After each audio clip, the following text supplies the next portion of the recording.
Katz and Cosby, entertaining and informative on the Red Apple Podcast Network. And tonight on Katz and Cosby, it looks like things are definitely heating up in the Mideast. President Trump, first of all, meeting with Lebanon, Israel pulling out of parts of Lebanon. That's a very big deal.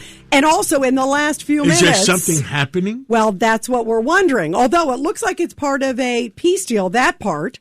But on the other side, John, President Trump came out and he said that there is evidence that they're moving nuclear material. That's what he's getting intelligence to this place called Pickaxe Mountain, which is deep buried.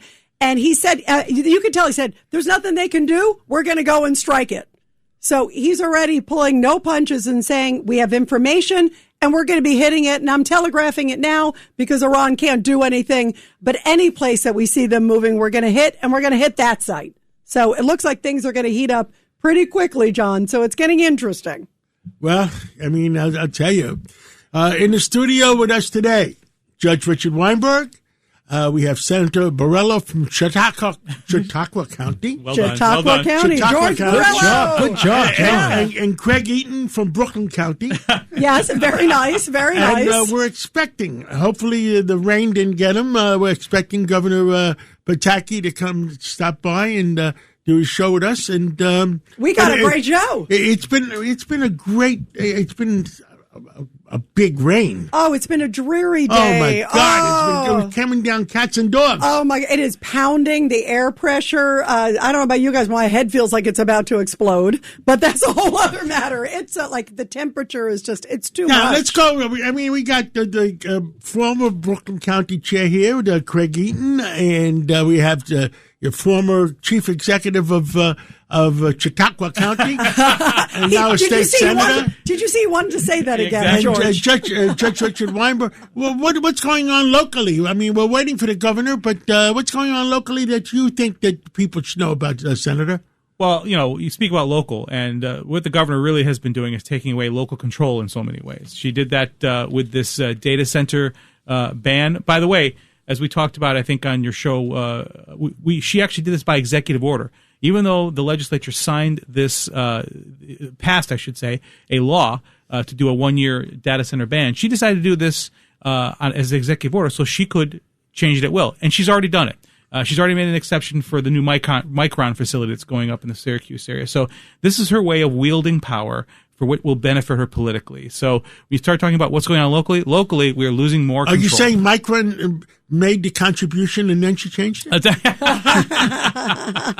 Surprise. The senator would never say that. No, right. No, senator would never say that. No, he talk wouldn't. show host say that. Yeah, but not the senator. That's right. So if I were a talk show host The truth today, is, can I say it? Does it say it? Yes. The truth is, I don't know what the truth is. Yeah. So I'm joking. I joke around, but Right. I don't. Yeah. We don't know. But you know what's interesting? Washington Post, did you see? They had a scathing critique of her, yes. Saying that it's hurting New York, it's Yes. hurting America. It's hurting national security. But what's You're interesting, giving an edge to China. but Yes. it's from Washington Post, which is sort of an unlikely source to see that. Give me my nitroglycerin tablet. Exactly. Yeah, but you know what? It's all about the election. It's not about anything to do with the state or the government or what's better for the citizens of the state or city of New York. It's all about winning re-election. She's going to do anything and everything she has to do.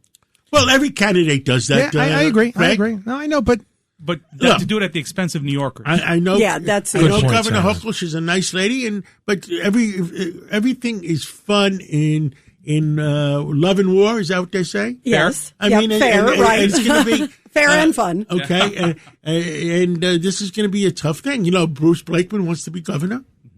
Kathy Hochul wants to stay as governor. And it's going to be a tough race. I think it's going to be close. Yeah, I agree with you, John. I think that there are more and more people understanding that the quality of life here is declining here in New York State. As you walk around New York City, the governor and the mayor are trying to tell you that crime is down, but people aren't feeling that way. But there's a different definition of rape. Did you see that? Yeah, that's amazing. So many things. Yes, it's very Orwellian to see them changing the definition of things. They're trying to lower the bar for themselves. And that's really the shocking part. But Mostly peaceful demonstrations. Yeah, mostly.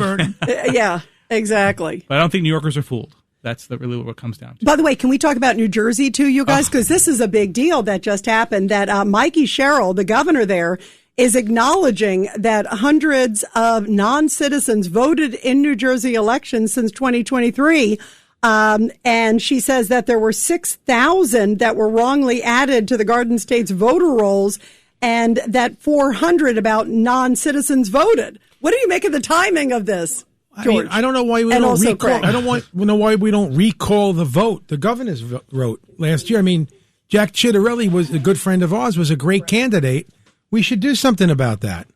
Yes, we should do a recall. Now, Wait, don't we have special music come on when the governor walks in? Wait, do we have a Hail to the Chief New York version?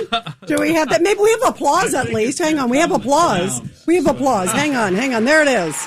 The crowd's going crazy. Thousands of people cheering. Governor George Pataki is in the studio. He's in the house. We're so happy to see you, Gov. It's really, really wonderful. You're lucky I don't have a mic. So. Yeah, well, I will say I'm jealous because look how tan he looks. Like, you guys look tan. Well, you guys it's look great. nice to be back. Thank you for that kind welcome. You look great. You look Now, we're talking about all the things going on in the state, in New York, New Jersey. What's on your mind, Governor? I'll tell you, I'm concerned.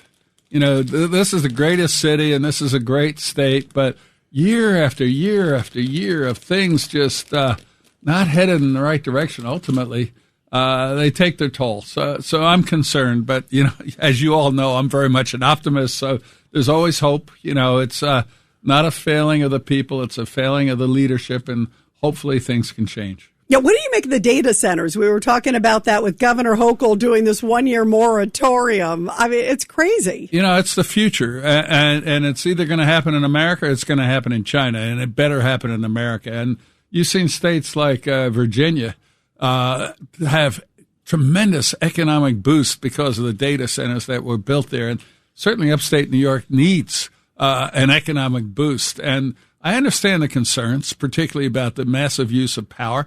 But you could just require them to have their own sources of power so that they're not going to drive up other costs. But that's not the path. So we'll see where we are in a year. And hopefully at that point, people will take a look and say these are going to be good for America and for New York.